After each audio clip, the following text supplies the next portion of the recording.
আজকে ঘুরে দেখতে যাচ্ছি অনেকের অজানা খুলনার একটি অত্যন্ত পবিত্র ঐতিহাসিক স্থান লোকনাথ ব্রহ্মচারী মন্দির।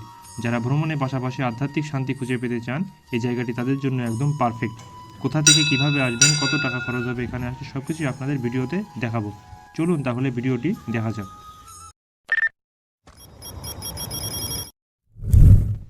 নমস্কার বন্ধুরা, আর ওয়ান্ডারলাস্ট জার্নাল পেজের পক্ষ থেকে আপনাদের স্বাগতম।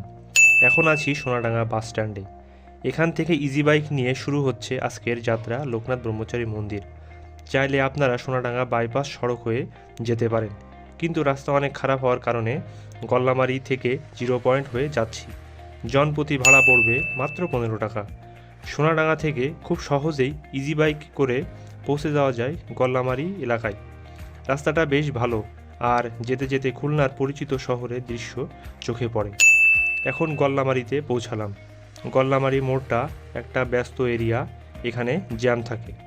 একটু সামনে এগিয়ে গেলেই নতুন ওপেনিং সেই স্বাদ রেস্টুরেন্ট চোখে পড়বে। এই পথ ধরেই সামনে এগোলে ডান পাশে খুলনা বিশ্ববিদ্যালয়। সবুজে ঘেরা এই অংশটা যাত্রাটিকে আরও সুন্দর করে তোলে। খুলনা বিশ্ববিদ্যালয় পার হয়ে সোজা এগিয়ে গেলেই পৌঁছে যাব 0 পয়েন্টে। এখন ইজি বাইক থেকে নেমে 0 পয়েন্ট পৌঁছালাম। এখান থেকেই মূলত শুরু লোকনাথ ব্রহ্মচারী মন্দিরে যাওয়ার সহজ যাতায়াত পথ। এবার চলুন 0 পয়েন্ট থেকে যশোর বাইপাস রোড ধরে জয় বাংলা মোড় বা খালাসি মোড়ে যাওয়া যাক। আপনারা চাইলে গাড়ি করে যেতে পারেন, তবে আমি হেঁটেই যাচ্ছি, খুব বেশি দূর নয়। আবার সোনাডাঙ্গা বাস স্ট্যান্ড থেকে বাইপাস পথ ধরে সরাসরি জয় বাংলা মোড় বা খালাসির মোড়ে আসা যায়। এই মোড়ে যে স্ট্যাচু আছে, ঠিক তার অপোজিট সাইড দিয়ে একটা ছোট রাস্তা চলে গেছে। এই রাস্তা দিয়েই মূলত আপনারা সেই কাঙ্ক্ষিত লোকনাথ মন্দিরে পৌঁছে যাবেন। এখন জয় বাংলা মোড় থেকে ভ্যানে করে আমি রাস্তা ধরে সুন্দর একটা পরিবেশের মধ্য দিয়ে মন্দিরের দিকে যাচ্ছি। জনপ্রতি ভাড়া পড়বে মাত্র 10 টাকা। দেখুন, অবশেষে সেই কাঙ্ক্ষিত স্থানে পৌঁছালাম। এই সেই লোকনাথ ব্রহ্মচারী মন্দির। মন্দিরটি বাইরে থেকে দেখতে কত সুন্দর। আসুন এবার ভেতরে প্রবেশ করে দেখাবো। হাঁটতে হাঁটতে চলে এলাম মন্দিরের মূল গেটের সামনে। এবার চলুন মন্দিরের ভেতরে প্রবেশ করা যাক।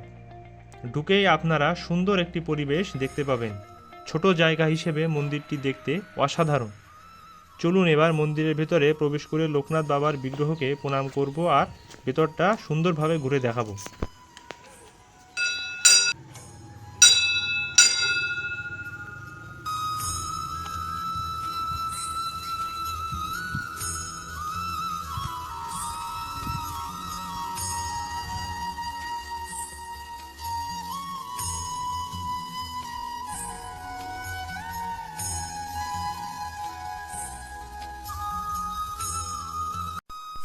চলুন এই দিক দিয়ে যাওয়া যাক।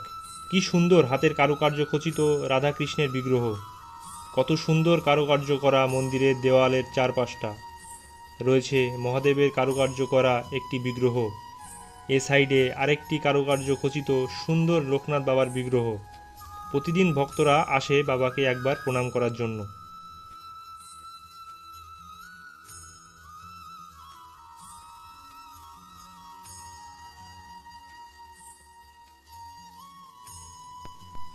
এবার ঘুরে দেখাবো মন্দিরের বাইরের পরিবেশটি।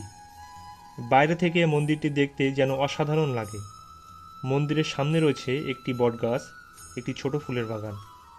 পাশে রয়েছে একটি তুলসী পিঁড়ি। মন্দিরের চারপাশের পরিবেশ খুবই সুন্দর এবং পরিপাটি।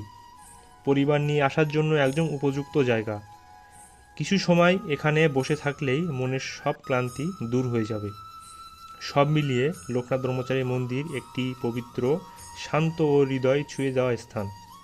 খুলনা এলে অবশ্যই এই জায়গাটি ঘুরে দেখবেন। ভিডিওটি ভালো লাগলে ফলো, লাইক দিন আর কমেন্ট করে আপনার মতামত জানান।